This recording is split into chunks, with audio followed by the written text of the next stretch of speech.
Something I would never have done would be to get into football. Why did you get into football? Ask yourself, because I follow you a bit. But, how was that experience at Independiente?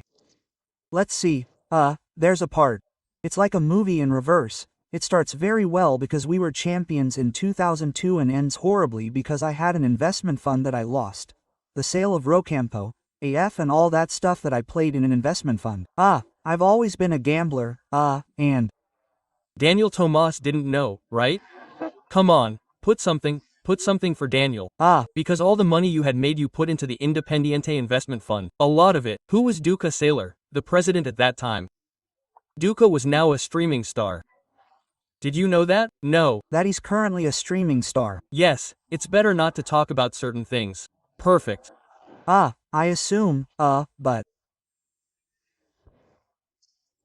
The truth is that it started off really well, it ended really badly from a financial perspective, and the truth is that there's something I do regret, is that I never started, like I suppose you did, with your love, with your passion. And there's something that teaches you, you never get back to the moment before making that decision. I love going to the stadium, I loved going with my friends, sharing, and from then on I didn't lose that opportunity. Even though you had some notoriety, all that, you lose that thing about being with your friends, being calm. And on top of that, at Independiente, it was a free fall, an impressive free fall.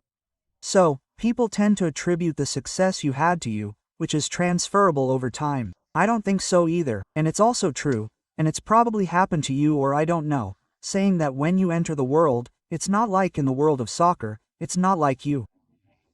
So it's not just the ball rolling. I left early so as not to suffer it by chance when sorry, this is your note, not mine, but when it seemed to me that there was nothing I could do, I left immediately. It's not that unfortunately, we even saw it this weekend with what happened with Estudiantes. It's very, very difficult to change.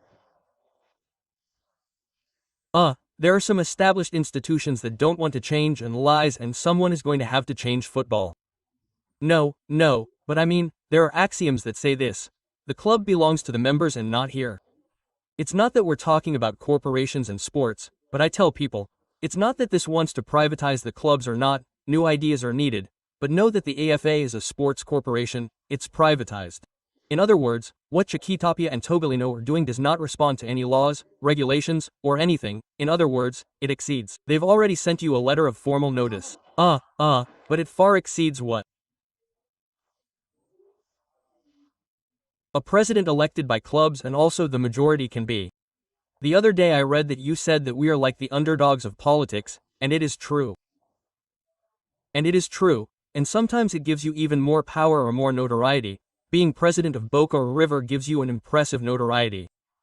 Florentino Perez, who is one of the 3 clubs that are not public limited companies in Spain, has the largest construction company in Spain. Now, when he calls on the phone to do a project with his construction company in China or Saudi Arabia and he says that he is the president of Real Madrid, he is answered more than any prime minister. Well, as I was saying, more doors open for him as president of Boca than as president of the nation. Well,